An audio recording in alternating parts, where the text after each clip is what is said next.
예, 산천인 김동수입니다. 예. 방송을 하는데 녹화 시간이 너무 길어져서 예, 중간에 그 방송을 중단을 하고 다시 예, 방송을 예, 시작한 겁니다. 예. 예. 제가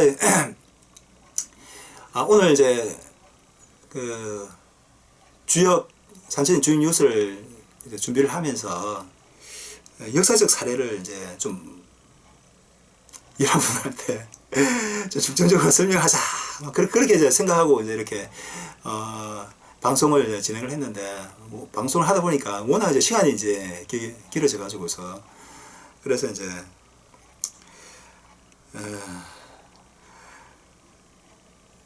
짧게 할까 아니면 길게 할까 지금 고민 중인데 일단은 못 먹어도 이제 고라고 계속 하죠. 예. 목이 많이 아프네요, 이게. 아까 전에 자세가 좀 별로 안 좋았던 것 같습니다. 예. 계속 하죠. 예. 이 이제 탱례수계에 해당하는 이제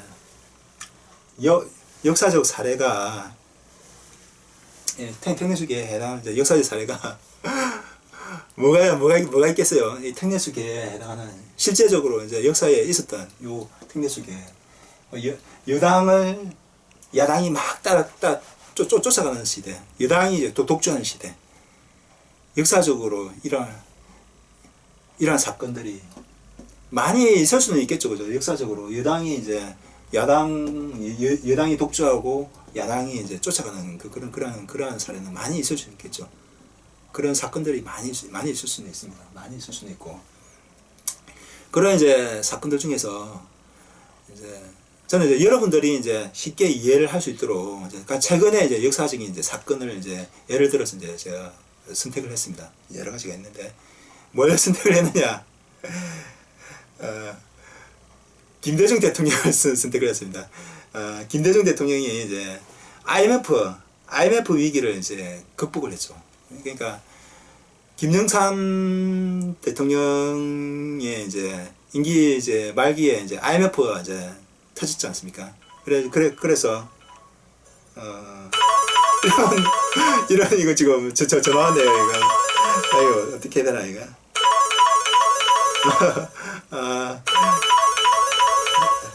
이거 네. 이런 경우도 있을 수 있거든요. 그러니까 휴대폰으로 이제 전자책을 볼 때 단점이 뭐냐, 이렇게 열심히 책을 보고 있는데 전화가 왔을 때 이때가 최고 이제 난감하죠. 예. 전화가 안 와, 또 전화 오면 안 되는데, 예. 네.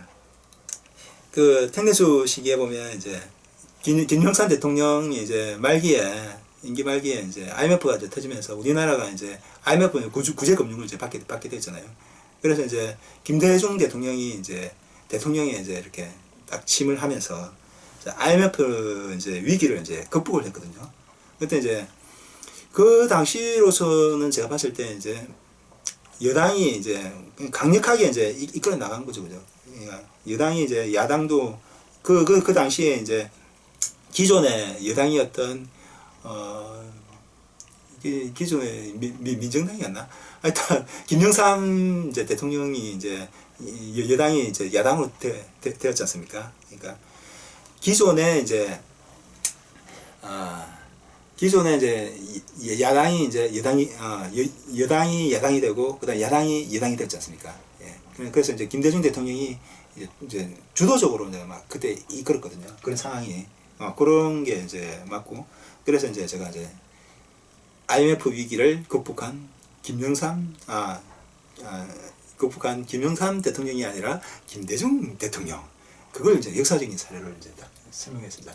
그러면 이제 이런 개에 대한 이제 사건에 대해서 이제 대체적으로 이제 설명하기 위해서 제가 이제 여기에 또 잘 적어놨습니다. 제가 한번 읽어드릴게요. 예. 이건 이제 오늘만 이제 읽어드리고 이제 다음부터는 이제 제가 간단하게 이제 요런 게 있다. 그 정도만 설명하고 이제 주요 뉴스에서는 간단하게 넘어가고 그 대신 이제 주요 해설 이제 동영상 강의에서는 이제 자세하게 이제 설명을 드릴 예정입니다.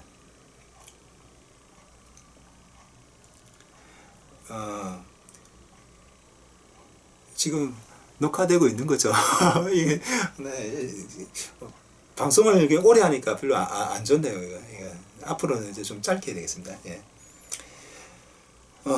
김대중 대통령은 1998년 제15대 대통령에 취임하자마자 김영삼 문민정부 말년에 발생한 IMF 외환위기 사태를 슬기롭게 해결해야 하는 과제를 안고 있었다. 그런 과제가 있었죠, 그죠? 김대중 대통령은 IMF 위기 극복을 위해 다각도로 대안을 마련하고 개혁을 실시했다. 그렇죠? 개혁을 많이 실시했지 않습니까? 이러한 김대중 대통령의 개혁 정책이 성공을 거두어 2001년 8월 김대중 대통령은 예상보다 3년을 앞당겨 IMF 차입금을 전액 상환하고 우리나라 IMF 경제 신탁 통치를 조기에 졸업시켰다. 김대중 대통령의 집권 초기 37억 달러에 불과했던 외환 보유고는 2001년 말에 1천억 달러 이상으로 늘어나서 대한민국은 세계 5대 외환 보유국이 되었다. 이게 이제 탱례수기에 해당하는 이제 상황입니다. 그다음에 이제 그 탱례수기의 이제 초구 이제 IMF 위기를 이제 극복했는데 그런 사건이 있지 않습니까? 역사적인 그 사건에서 이제 어떻게 극복했는지 이제 그 구체적으로는 이제 결국은 이제 역사적인 사건은 인물들이 결국에는 이제 주인공이잖아요. 인물이 이제 초구부터 해서 6.2, 6.3, 9.4, 9.5, 3.6 각각의 그 계층들이 있지 않습니까? 그 계층들에 이제 그 사람들이 어떤 사람들이 배치되는지 그거 한번 보세요. 초구에 해당하는 인물이 누굴까요? IMF 시기에 김대중 대통령이 IMF 극복할 때 가장 초구에 해당하는 인물이 누구였을까요? 아마 국민들 중에서 한 사람이었던 것 같은데, 예, 김지길 목사였습니다. 김지길 목사. 아이고, 이분 돌아가셨네요. 2027년에서 2010년이면, 보자. 지금 2016년이니까, 6년 전에 돌아가셨네요. IMF 시절 금모으기 운동을 이제 처음으로 시작하였습니다. 김지길 목사는 감리교 신학대를 졸업하고 1965년부터 1993년까지 아영교회에서 목회하였다. 목회하시는 목사였었네요. 1970년대 유신철폐운동에 앞장서기도 하였으며 한국 기독교 교회 협회 의장과 기독교 대한감리회 감독회장 등을 지냈습니다. 1997년 김지길 목사는 한국이 IMF 경제 신탁 통치 체계에 들어가는 날, 그래서 기억하기도 싫은데 얼마나 많은 그 직장인들이 직장을 잃었습니까? 이 여파로 참 인생이 바뀐 사람들 많죠. 1997년입니다. IMF 경제 신탁 통치 체제에 들어가던 날, 크리스천 국회의원 부인들의 기도회 모임에 나갔다가 당시 한나라당 이모 의원의 부인이 이렇게 말한 것을 들었다. 한나라당이었나요? 맞다. 이렇게 어떻게 이야기했는가 하니까, 이렇게 어려운 시국에 아이들 돌반지를 장롱속에 사두면 못하겠습니까? 김지길 목사는 이 말에 착안해서 금모으기 운동을 계획하였습니다. 김지길 목사는 한국은행에 금모으기 운동을 제안했지만은 한국은행은 관련 복구가 없다며 부정적이었습니다. 그래서 그 당시 고건청리였네요. 고건청리를 찾아가 제안하자 고건 전 총리는 이렇게 대답하였습니다. 법을 제정하지 않고서도 충분히 전개할 수 있습니다. 법 제정 안 해도 된다고 했대요. 그래서 이제 그 말에 힘을 얻어서 이제 금모으기 운동이 현실화되었습니다. 금모으기 운동이 일어나자 전국 누계 약 350만 명이 참여하고 350만 명이 참여했대요. 약 227톤의 금이 모였대요. 금이 1톤이면 1000kg. 227톤이에요. 1톤 트럭이 227대네요. 대한민국은 국민의 이 같은 애국심 덕분에 예상보다 빨리 IMF 경제 신탁 통치에서 탈출할 수 있었다. 그죠? 이 초구 김지길 목사가 금모으기 운동을 했대요. 초구. 초고에 해당할 만하죠. 맨 아래 자리에 있지만은 강력하게 양은 지옥은 지옥을 잘하는 사람은 음양을 잘하는 사람이다. 양이잖아, 양. 강력하게 에너지를 방출하면서 자기 뜻을 주장하면서 그 다음에 이렇게 열심히 이제 활동을 하는 거. 그게 이제 양이잖아요. 금목용등을 펼칠 때. 네.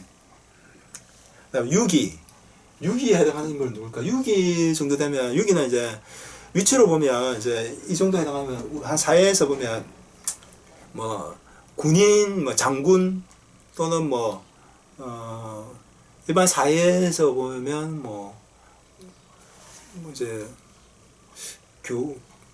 교수님 하여튼 뭐 이제 일반 사회에서 그래도 어느 정도 위치를 차지한 거거든요. 뭐 이제 기업의 사장 그 정도 이제 그런 자리인데 이제 요 유기에 해당하는 인물은 누구였느냐? 바로 김우중 전 대우그룹 회장이었습니다. 안 넘어가냐? 넘어가라. 예. 김우중 1936년에서 지금 생존하고 계시군요. 예. 대우그룹의 회장이었으나 IMF 시절 대우그룹은 해체되었다. 김우중은 1967년 그렇죠. IMF 때 가장 타격을 많이 입은 게 대우그룹이었죠. 대우그룹이 그냥 그렇게 해체돼 버렸죠. 참. 김우중은 1967년 32세 되던 해에 서울 충무로에서 대우실업을 설립하였다. 자본금은 500만 원이었지만 동남아시아 미국 시장에서 성공하여 회사는 계속 성장하였다.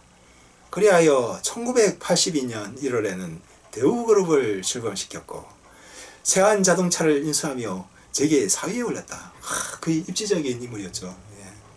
32세 67년에서 1982년이면 거의 한 20년 만에 그러니까 재계 4위에 올랐다니까. 물리폰으로 시작해가지고 20년 만에 재계 4위에 올랐으니까 얼마나 대단한 인물이겠어요. 1996년 김우중은 전두환, 노태우 전 대통령의 비자금 사건에 대우그룹이 막대한 정치 비자금을 제공한 혐의로 연루되었으나 1996년도에 이제 이 전두환, 노태우 많이 챙겼잖아요, 이 사람들. 뭐 어떤 사람은 큰 대도라고도 이야기했죠. 큰 도적, 작은 도적은 이제 감옥에 갈 수 있어도 큰 도적은 위에서 큰 소리 치고 산다고. 예. 전두환 노태우 전 대통령의 비자금 사건에 대우그룹이 막대한 정치 비자금을 제공한 혐의로 연루되었으나 비자금을 제공했대요. 뭐 달라는데 줘야죠. 안 주면 그룹 해체시킨다는데 줘야죠. 이거는 또 어쩔 수 없다. 이거는 이거는 산천이 여기니까. 예. 큰 탈 없이 위기를 잘 넘길 수 있었다. 하지만 김대중 등의 야권 세력의 표적이 되는 잘못을 남겼다. 근데 이제 김대중이 야권 세력이 나빠질 때 자기의 이제 족수인 이제 전두환하고 노태우한테 이렇게 정치 자금을 제공했으니까 이 김대중 눈에 가셨겠죠, 이게 김우중이. 그래서 이제 야권 세력이 이제 표적이 됐대요, 이때. 1997년 IMF 위기, 외환위기 사태로 한국 경제가 큰 타격을 받자 당시 부채 비율이 많았대요. 이 당시에 이제 김우중 회장이 이제 우리나라보다는 이제 세계화 해가지고 이제 전 세계를 이제 무대를 해서 이제 사업을 확장시키고 있었거든요. 그래서 이제 사업하려면 돈이 최고죠. 돈이 가장 많이 필요하잖아요. 그러니까 뭐 돈이 없으니까 이제 외부에서 이제 돈을 빌려가지고서 이렇게 이제 사업을 막 확장을 한 거죠. 그래서 부채 비율이 400%예요. 그러니까 자기 돈이 100이라면 부채가, 그래서 자기가 100만 원 가지고 있는데 자기 돈은 100만 원인데 빌린 돈이 400만 원이 되는 거죠. 당시 부채 비율이 400% 이상이었던 대우그룹은 일본 노무라 정권이 발표한 대우그룹에 비상벨이 울린대요. 부채가 많아서. 이 보고서 한 장으로 위기를 맞았대. 사람들 이제 주식을 하지 않습니까? 주식을 하는데, 주식 투자를 하는데, 이런 이제 악소문이 탁 나면, 그것도 이제 어떤 이제 정권 이제 리서치 회사에서 이거 대우그룹 위협하다. 이러면 이제 주식 다 팔아버리잖아요, 이거. 그래서 이제 지금 난리 난 거죠. 위기를 맞았다. 김우중은 대우그룹의 계열사를 이제 요런 위기를 맞이해서 41개 계열사가 있었대요. 그 41개에서 10개 회사로 줄이는 구조조정을 단행하고, 구조조정을 이제 단행했죠. 그 다음에 삼성그룹과의 빅딜도 추진했다. 그러니까 자기 이제 대우그룹에서 이제 여러 가지 사업 아이템들 있잖아요. 사업하는 뭐 전자도 있고 뭐 조선도 있고 여러 가지가 있는데 이제 요런 이제 빅딜 서로 이제 바꾸는 걸 이제 이렇게 추진했는데 모두 이제 실패했던. 이게 이제 성공했으면 그나마 이제 좀 해체 안 될 수도 있는데 이게 실패하는 바람에 모두 이제 실패했대요. 그래서 이제 1999년 11월 1일 김우중은 13명의 대우그룹 사장단들과 함께 경영을 포기하고 회장직을 사퇴하였다. 참 안 됐죠. 여기서 이제 참 중요한 게 하나 나오는데요. 사실 보면 이 6기의 짝이 누구냐면 6기 같은 경우는 이제 9호가 짝이거든요. 9호가 이제 그 당시에는 이제 김대중 대통령이거든요. 김대중 대통령하고 이제 김우중 그 대우그룹 회장하고 술짝이거든요. 그러니까 이 당시에 이제 만약에 이제 김우중 이제 그룹 회장이 자기 짝을 원래 짝은 서로 도와주게 돼 있거든요. 도와주게 되는데 또 휴대폰 왔네. 이거 또 어떻게 기다려야 되겠네.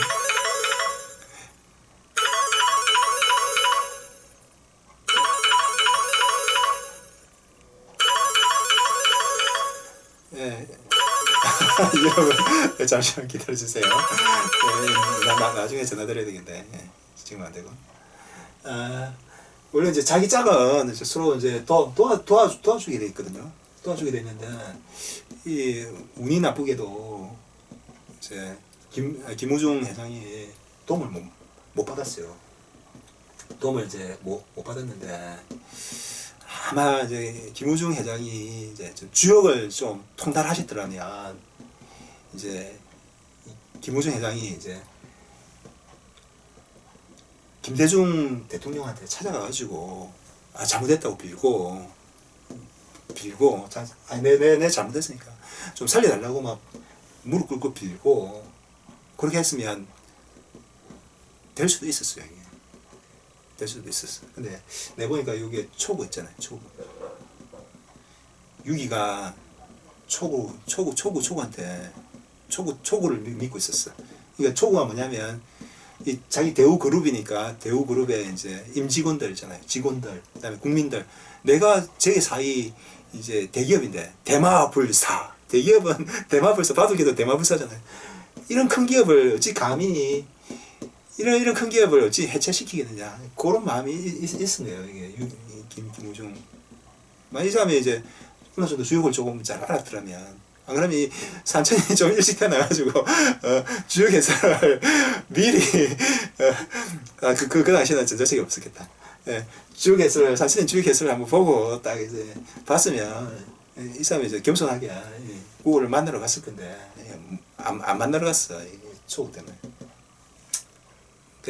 그래서 이제 결국 해체됐대. 삼성하고 바로 아래 삼성하고 이제 뭐 빅딜도 추진하고 했다는데 안 되지. 당연히 이 짝은 이건데 이 짝은 요 위에 있는데 요 밑에 찾아가지고 요 밑에까지 해가지고 되면 안 되지. 네. 참 안 됐습니다. 네. 그 다음에 63에 해당하는 인물 이제 63은 이제 제야에서 이제 보면 이제 원로에 해당하는 이제 그런 거고 이제 제야에서도 어느 정도 이제 예를 들어서 이제 좀 유명한 사람들이거든요. 예를 들어서 뭐 여당 대통령 하다가 이제 야당으로 진락해가지고 뭐 이렇게 될 수도 있잖아요. 노무현 대통령 같은 경우도 이제 살아있다면 63이 되겠죠. 63 위치 좀 될 겁니다. 예. 그 야당이 이제 원로 정도 되는데 요런 이제 제야에 있는 이제 좀 높은 자리인데 여기에 해당하는 인물이 이제 누구였냐면 이 당시에 김대중 대통령이 이제 IMF 극복하기 위해서 열심히 이제 노력하고 있을 때 여기에 해당한 인물이 누구였냐면 누구였느냐? 장영철. 저도 이제 이거 조사하면서 알았습니다. 예, 장영철이라는 사람이 있었대요. 장영철은 1936년에서 생존해 계시네. 예. 김대중 국민의 정부 시절에 제1기 노사정위원회 위원장을 맡았습니다. 이 사람이 장영철이라는 사람이 노사정 위원장 맡았대요. 제1기. 요즘도 노사정 하는 거 모르겠네. 해체됐나? 일단은 김대중 대통령이 이제 IMF 위기 극복하기 위해서 노동자, 사용자, 정부 해가지고 노사정 위원회를 추진했지 않습니까? 그게 어느 정도 이제 효과를 봐서 이제 우리가 극복할 수 있었던 거죠. 그때 이제 노사정의 제1기 위원장을 맡았대요, 이 사람이. 이 사람의 양력을 한번 봅시다. 장영천 경복 칠곡 출신으로 명지대학교 행정학과를 졸업하고 명지대학교 행정학과 졸업했대요. 1987년 제5대 관세청 청장을 시작으로 1987년이면 전두환 대통령 시절이네. 그때 이제 정부에 있었어요. 그러니까 김대중 대통령 시절에는 이제 야권을 떨어졌네요. 제5대 관세청 청장을 시작으로 국회의원 3선 의원을 지냈고 국회의원 3선 의원을 지냈대요. 노동부 장관, 그 다음에 국회 애결 특위위원장 등 정관계 요직을 두루 거쳤다. 두루 거쳤대요. 1998년 김대중 대통령은 IMF 위기 사태를 조기에 수습하기 위하여 노동자와 사용자 그리고 정부가 함께 만나서 갈등을 조정하고 협력할 수 있는 기구가 필요하다는 것을 절감하고 있었다. 그래서 1998년 1월 노사정위원회를 만들었다. 그런데 이 노사정위원회를 원만히 이끌어갈 책임자가 마땅치 않았다. 이때 김대중 대통령이 눈에 띈 사람이 바로 장영철이었다. 그러니까 장영철은 이 여권의 사람이었는데, 그러니까 김대중의 그 척건은 아니었네요, 이 사람이. 김대중은 보통 이제 가신이라고 하는데 이제 워낙 이제 김대중 대통령은 이제 척건은 아니었고 이제 다른 이제 바깥에 바깥의 사람이네요. 예. 근데 이제 김대중 대통령 눈에 딱 띄었대요. 김대중 대통령이 좀 좋은 점이 뭐냐면 이제 척건들도 많이 기용했지만 자기 이제 척건이 아니더라도 능력이 있으면 김대중 대통령을 이제 기용을 했거든요. 과감하게. 그게 이제 좀 좋은 점이라면 좋은 점이고 이제 그런 점들이 이제 IMF 위기를 극복하는 데 많은 도움이 됐습니다. 장영철은 성격이 어떻게 되냐면 소탈하고 원만한 성품에 각계 인사들과 교분폭이 넓어 마당발이라는 별명을 갖고 있었다고. 이번에 마당발 별명을 갖고 있었대요. 그 다음에 갈등 조율의 탁월한 능력을 갖고 있었다. 김대중 대통령은 장영철을 제1기 노사정위원장에 임명하였다. 그러니까 김대중 대통령이 보기에는 뭐 자기 측근은 아니지만 이 사람이 하면 마당발이니까 이거 사람들 잘 원만하게 잘 조정하고 잘 할 것이야 그렇게 이제 본 것 같아요. 예. 이렇게 노사정위가 출범함으로써 IMF 외환위기 사태의 상황에서 구조조정에 따른 서로 간의 갈등을 슬기롭게 조정하고 협력할 수 있었다. 야, 이게 참 크네요. 노사정위원회 그 힘이 컸죠, 그죠? 예, 63. 이거 63은 짝은 없는데 63은 짝이 없는데 구호의 도움을 많이 받았네요. 예. 그 다음에 구사에 해당하는 걸. 구사는 상당히 중요하거든요. 구사는 이제 구호 김대중 대통령을 이제 떠받드는 이제 그런 위치거든요. 이거는 소장파고 또는 뭐 이제 참모, 뭐 대통령 참모도 될 수 있는 거고. 예. 밑에서 이제 받쳐주는 사람이거든요. 근데 이제 양이니까 능력 있는 사람인데, 이제 구사에 해당하는 인물이 뭐냐면, 누구겠어요? 누가 이 구사의 역할을 했을까요? 이규성입니다. 이규성, 1939년. 이분도 지금 살아있는 걸로 나있네요. 39년이면, 아직 살아계시네. 이규성은 김대중 국민정부 시절에 제1대 재정경제부 장관을 지냈다. 이 사람이 이제 재정경제부 장관을 지냈다. 이규성이. 예. 김대중 대통령은 1998년 대통령에 취임하자 IMF 위기 사태를 해결할 수 있는 경제수장을 열심히 찾고 있었다. 이 경제 위기를 누구한테 맡기면 해결할 수 있을까? 열심히 경제수장을 찾고 있었는데 마땅한 인물이 눈에 띄지 않았다. 마땅한 인물이 눈에 안 띄어. 이 위기를 이를 어떻게 하지? 마땅한 인물이 눈에 띄지 않는구나. 이때 이규성은 능력은 있는 것 같은데, 있는 것 같은데 출신 성분이 기존 여당의 인맥이었대요. 이규성이. 그러니까 뭐 전두환, 노태우, 뭐 김영삼 시절에 잘 나가는 이제 그런 인물이었던 것 같아요. 예. 그러니까 김대중이 이제 대통령이 이제 믿고 쓰기에는 아무래도 자기하고 오래 같이 했던 사람하고 같이 일하는 게 좀 마음 편하잖아요. 믿을만하고. 근데 이제 이 사람이 능력이 있대요. 김대중 대통령이 딱 빠질 때. 그래. 이 어떻게 하죠? 고민했겠네요. 예. 하지만 김대중 대통령은 이규성을 초대 재정경제부 장관에 가감하게 등용했다. 진짜 가감하게 등용한 거네요. 처음 이제 경제수장을 자기 척분 안 하고 능력 있는 이제 이 사람을 이규성을 뽑았대요. 예. 이규성 재정경제부 장관은 이현재 금융감독위원장과 함께 IMF 위기 사태를 탈출하기 위하여 금융과 기업 구조조정, 개방 확대 정책 등을 총지휘하였다. 예, 이 사람이 이제 두 사람이 이제 총지휘했네요. 이러한 초기의 노력들이 성과를 거두어 2001년 대한민국은 국가빚을 모두 갚고 조기에 IMF 경제 신탁 통치에서 탈출할 수 있었다. 야, 진짜 대단하네요. 김대중 대통령이 이제 이규성을 잘 등용을 해서 결국에는 이제 탈출했대요. 역시 대통령이 이제 중요한 거는 이제 자기 능력이 뛰어난 것보다는 아래 사람을 잘 뽑는 게 대통령 능력이죠. 능력 있는 사람 뽑아서 잘 쓰면 되는 거잖아요. 능력 있는 사람이 있는데도 못 쓰면 못 쓰고 지가 능력 있다고 열심히 하다가 망치는 것보다 낫죠. 김대중 대통령의 장점은 본인도 이제 능력이 있는데 그 이제 또 능력 있는 사람들도 잘 썼어요. 예. 아이고 이규성 잘 뽑았었네.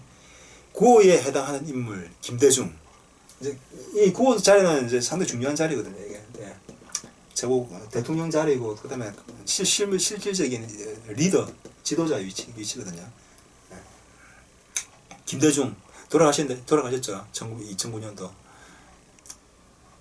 노무현 대통령 돌아가시고 눈물 흘리고 그다음에 얼마 있다가 돌아가셨죠. 참 안 됐다. 김대중은 대한민국의 제15대 대통령이었으며 15대 대통령이었네요. IMF 신탁 통치를 조기에 졸업시켰다. 예, 조기에 졸업시켰죠. 만약에 김대중 대통령이 없었다면 참 막막했겠네요. 그러니까 아마 대통령 늦게 된 것도 아마 IMF 하나님께서 이제 IMF 퇴직 걸 미리 생각하고 이렇게 이제 안 시킨 것 같아요. 예. 김대중은 1997년 대통령 선거에서 야당의 대통령 후보로 출마하여 여당의 이해창 후보를 39만여 표 차로 누르고 간신히 눌렀네. 39만 표. 마침내 제15대 대통령으로 당선되었다. 김대중 대통령은 취임하면서 국정 과제 3대 세 가지를 당과같이 내세웠다. 뭐라고 내세웠는가 보면요. 국난 극복과 국민하하, 햇볕정책 많이 들어봤죠. 바람 불어서 옷을 벗기는 것보다는 햇빛 쨍쨍 내리쳐서 옷을 벗기는. 북한에 햇빛 정책 막 쨍쨍했는데 이게 실패인지 성공인지 모르겠어요. 지금은 이제 햇볕 정책이 아니고 지금은 이제 바람 정책을 펴고 있죠. 바람 펑펑 불어가지고 바람으로 내를 때려서 이제 북한을 지금 박근혜 대통령은 지금 그렇게 하고 있는데 어느 게 올바른 건지 잘 모르겠어요. 햇볕 정책이 올바른 건지 안 그러면 바람의 채찍을 때리는 것이 바른 건지 그건 잘 모르겠어요.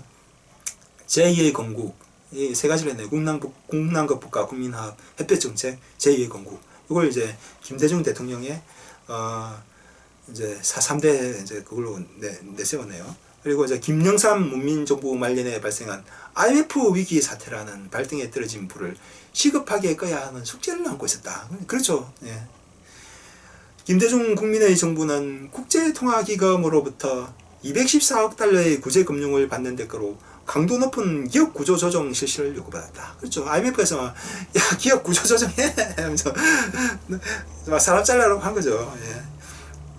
김대중 대통령은 다각도로 위기 극복을 위해 대안을 마련하고 개혁을 실시했다. 이제 자르는 게 능사가 아니잖아요. 잘 극복해서 다 잘 살릴 수 있는 게 좋은 거죠. 그래서 이제 대안을 마련하고, 근데 이제 피를 안 흘리고 이렇게 이제 계약을 할 수는 없으니까 조금 이제 손해는 조금 보더라도 이제 그 대신 이제 이익을 더 많이 볼 수 있게 그렇게 하기 위해서 이제 여러 가지 대안을 이제 많이 마련하고 계획을 실시해야 돼요. 그래서 이제 첫 번째 했던 게 김대중 대통령은 그룹 총수들과의 5개항 합의상을 그려내 기업의 경영 투명성을 확보하고 구조조정을 촉진했다. 그 다음에 뭐 둘째, 노사정 협의를 통해 노동시장의 유연성을 확보하기 위해 근로기준법을 개정하고 정리해고제, 근로자 파견제 등을 도입하였다.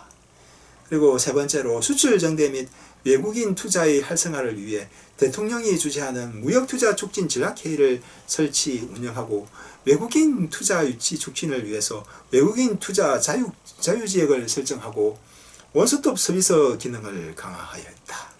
또한 김대중 대통령은 실용주의 외교 노선으로 선진 각국을 방문, 외자 유치와 투자 지원의 성과를 거두었다. 넷째, 공공부문의 생산성 증대와 규제 완화를 위해 국책사업의 민영화와 경쟁 촉진으로 공기업의 경영 혁신을 유도하였으며 기업의 생산 활동을 위축하는 경제 규제와 외국인에 대한 진입 규제 등도 완화했다. 이거 여러 가지 많이 실천했네요. 이러한 김대중 대통령의 개혁정책이 성공을 거두어 2001년 8월 김대중 대통령은 예상보다 3년을 앞당겼대. 3년을 앞당겨서 IMF 차입금을 조기 전액 상환하고 IMF 경제 신탁 통치에서 조기 졸업시켰다. 만세 경제 신탁 그래서 조기 졸업시켰대요. 김대중 대통령의 집권 초기 37달러에 불과했던 외환 보유고는 2001년 말에 1천억 달러 이상으로 늘어 대한민국은 세계 5대 외환 보유국이 되었다. 야, 참 대단하네요. 예. 그거는 김대중 대통령이었습니다. IMF 외환위기를 극복하였습니다. 구사 도움도 받고, 그 다음에 국민들의 금모기 운동도 도움받고 여러 가지 도움을 받아서 극복했습니다. 그 다음에 3.6에 해당하는 거. 3.6은 이제 여당의 이제 국가 원로, 전직 대통령 등등 그런 사람들이거든요. 예, 여당에 해당하는 인물이 누구 있어요? 여당의 원로에 해당하는 인물 누구야? 예, 김영삼 대통령이었습니다. 김영삼 전 대통령이었습니다. 김영삼. 이분도 이게 작년에 돌아가셨네. 1927년에서 2015년. 예. 김영삼 대통령이 그 산이었죠. 거대한 산. 그 다음에 또 대도무문. 큰 문에는 문이 없다. 근데 주역에는 문이 2개가 있는데 앞문은 건이고 뒷문은 권인데 앞문과 뒷문을 못 열면 못 들어가는데 그 문 잘 여는 사람이 산천인인데 예. 하여튼 김영삼 대통령의 대도무문 그거 참 멋진 말이었습니다. 그 다음에 또 기억에 남는 말이 닭의 목을 비틀어도 새벽은 온다. 그 말 한마디에 그냥 박정희 대통령이 넘어갔죠 그냥. 예. 김영삼은 대한민국의 제14대 대통령이었으며 재임 중에 IMF 외환위기를 맞았다. 김영삼은 1993년 제14대 대통령에 취임하여 31년 만에 전두환 노태우 군사정권의 종지부를 찍고 문민정부를 열었다. 그리고 군사정권의 잔재를 청산하고자 노력하였다. 하지만 김영삼 대통령의 집권 말기인 1997년 한보철강이 터졌죠. 그 다음에 기아자동차 주식회사 등의 도미노식 부도사태가 발생했다. 이 부도사태가 탁 나면서 이제 게다가 김영삼 대통령의 아들인 김현철의 권력형 비리가 드러나고 외환금융이 악화되어 IMF 외환위기 사태로 국제금융기금의 원조를 받는 수모를 듣게 됐다.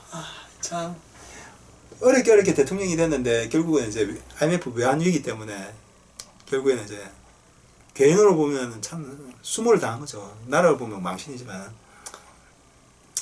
김영삼은 대통령 재직 중에는 낮지만 최소 10% 이상의 국민 지지도를 기록하였는데 임기 마지막에는 IMF가 터졌는데 IMF 위기로 8.4%의 지지율을 기록하고 말았다. 아유, 그러니까 100명 중에서 10명 이상은 그래도 저 사람 대통령이 된다고 이렇게 지지를 했는데 나중에 말년돼서는 100명 중에서 8명만이 저 사람 대통령이 되고 그러면 90명 이상이 저 대통령하면 안 된다 지금 그런 말이잖아요. 참 안 됐네요. 예. 임기 마지막 해에는 IMF 위기로 8.4%의 지지율을 기록하고 말았다. 1998년 2월 24일 김영삼은 김대중에게 대통령직을 물려주고 상도동 자택으로 퇴임했다. 참 쓸쓸한 퇴임이네요. 김영삼은 퇴임 주고 배우자 나온 아들 김현철의 비리.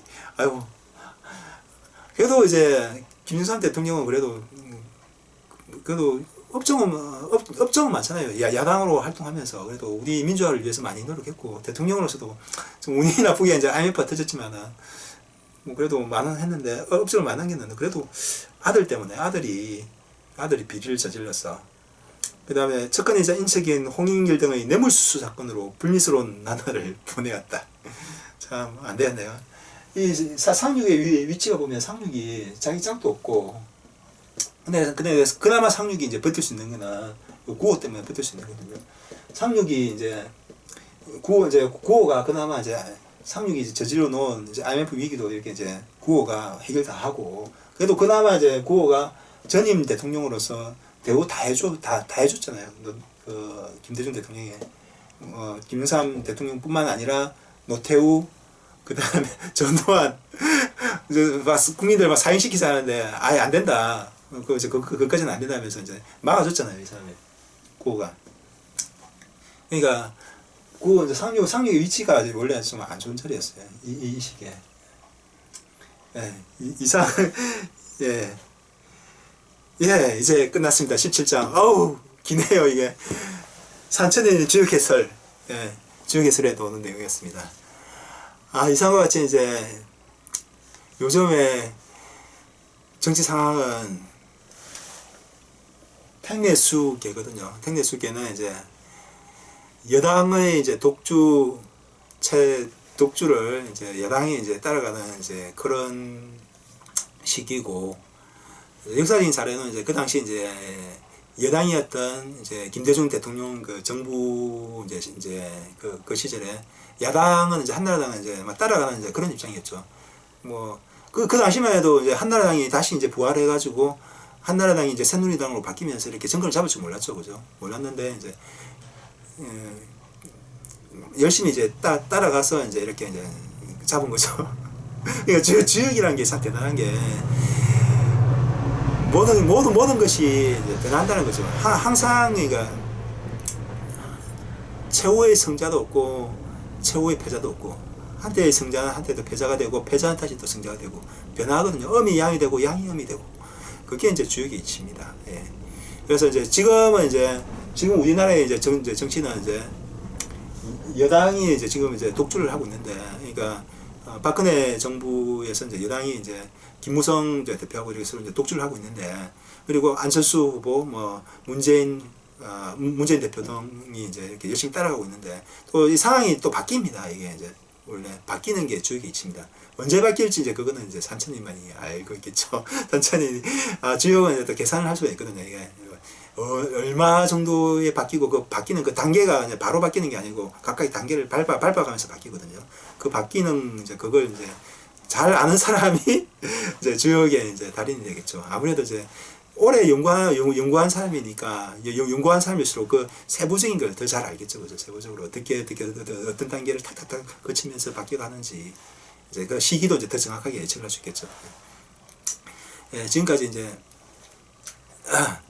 순회둔이 아니고 순회둔은 이제 세 번째 개입니다, 주계에서 택내수계 주역 그 계에서 17번째 개 택내수계 현재 이제 정치 상황은 택내수계인데. 요 계에 대해서 이제 설명을 다 했습니다. 이제 마지막으로 끝마치기 전에 재미있는 이야기 하나 해드리고 끝마치도록 하겠습니다.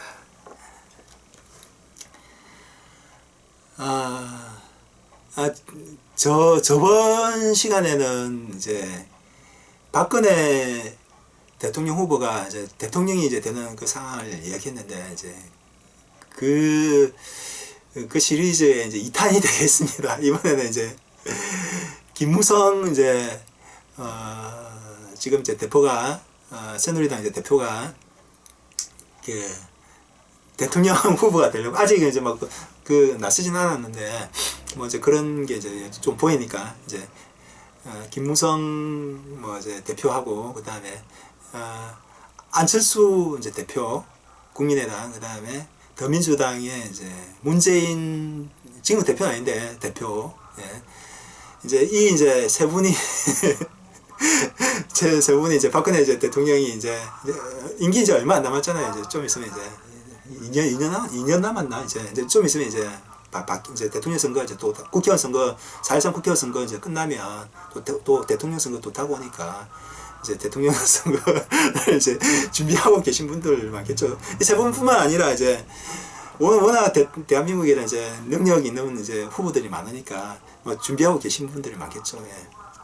예. 이제 오늘 주인공은 이제 세 분입니다. 김무성 대표, 그다음에 안철수 대표, 그다음에 문재인 대표. 이 세 분이 이제 나옵니다. 이 세 분이 이제 또 열심히 이제 다음 대통령이 이제 제가 대통령이 되도록 좀 해주시오. 하나님한테 또 기도를 드려서 하나님 제가 다음번에는 꼭 대통령이 될 수 있도록 해주시오 하면서 막 기도를 드렸습니다. 그래가지고 그래 이제 하나님이 또 이제 이 세 명을 또 딱 불렀어요. 세 명을 딱 불렀는데 네. 김무성 대표, 김무성, 그다음에 안철수, 그다음에 문재인 불렀어요. 딱 하니까 이제 하늘나라에 딱 하니까 이분은 아니 딱 하니까 차가 딱 세 대가 있어요. 세 대가 차가 세 대. 어떤 차가 있는가 보니까 현대차 2대하고 그 다음에 대우차 하나가 있었는데 현대차에 이제 현대차에 현대차에 뭐가 있죠? 현대차에 소나타 차가 하나 있었고, 그 다음에 그랜저가 있었고, 그 다음에 대우에 이제 마티즈가 딱 있었어요. 그랜저하고 뭐 이제 소나타는 뭐 이제 좀 이제 사람들이 좀 근위가 느껴지는 그런 차고, 마티즈는 이제 국민차잖아요. 예. 그래가지고 이 차가 딱 세대 있는 게 이제 문재인 이제 대표는 이제 이 사람은 상당히 똑똑하시거든요. 이분이 똑똑하시고 이제 또 전에 또 경험이 있으니까 동전 던지기 하는 이제 그 경험도 있으니까 이번에는 문재인 대표가 딱 보기에 자동차가 딱 세대가 있으니까 아마 이번에도 뭐 어떤 내기를 할 것 같은데 아마 자동차 경주 내기를 하지 않을까 이렇게 판단하셨어요. 이분이. 그래 하나님 말도 꺼내기 전에 문재인 대표가 뭐든지 이제 문재인 대표가 이제 생각하시기에 그 공격할 때도 싸움할 때도 선방이 중요하거든요. 먼저 공격하는 게 저 중요하거든요. 먼저 공격하는 게 이제 힘이 비슷할 때 먼저 공격하는 쪽이 이기는 경우가 많으니까 아무래도 내기할 때도 먼저 뽑는 게 좋겠다 싶어가지고 문재인 대표가 바로 하나님 저는 그랜저였어요. 그러니까 하나님 그래 너는 그랜저 해. 그 다음에 이제 안철수 후보가 옆에 딱 보고 있으니까 문재인 이제 대표가 이제 그랜저 하잖아요. 이제 남은 게 이제 그 소나타하고 이제 마티즈 남았는데 나는 소나타 있대요. 소나타. 그러니까 그래 그 하나님이 또 이제 하나님이 그래 니 그러면 안철수 니는 그러면 소나타 하면서 소나타 했어요. 그래가지고 이제 마지막에 이제 마티즈 하나밖에 안 남았잖아요. 그러면 이제 김무성 대표 입장에서 얼마나 이게 억울하겠어요. 저 두 사람이 먼저 다 가져와 버리고 자기는 이제 마티즈만 딱 남았으니까 그냥 보통 생각할 때는 이제 엄청 이제 표정이 어두워야 되는데 이제 김무성 대표를 이제 이렇게 늘 따라다니는 이제 측근들이 있었거든요. 그 측근들이 이제 딱 보니까 김무성 대표 얼굴 딱 보니까 김무성 대표가 웃으면서 웃으면서 있는 거예요. 그 하나님이 너는 이제 마티즈밖에 안 남았는데 마티즈 가질 거냐 하니까 웃으면서 예, 저는 예, 마티즈를 갖겠습니다 하면서 싱글벙글 웃고 있는 거예요. 그래 이 측근들이 대표님 뭐 때문에 웃고 계시죠? 지금 그 저 문재인 대표하고 그다음 안철수 대표 좋은 차 그랜저하고 소나타 가졌는데 뭐가 좋다고 웃고 계십니까? 그러니까 이제 김무성 대표가 한다는 말이 차 키 없는 소나타하고 그랜저보다는 마틴스가 안 낫나? 이만했대요. 네, 어떻게 되는지 아시겠죠? 예. 이번, 뭐, 이제, 앞으로 이제 일이니까, 누가 이제 대통령이 이제 되실지 모르겠는데, 하여튼, 여기까지입니다. 예, 오늘은, 오늘은 참, 시간이 많이 길어졌습니다. 제가 이제 첫 방송이어서 그런지 이제 많이 길어졌는데, 다음부터는 이제 좀 간략하게 이제 삼천의 주요 뉴스를 이렇게 진행하도록 하겠습니다. 지금까지 시청해 주셔서 감사합니다. 예, 다음 시간에 뵙겠습니다. 예, 감사합니다.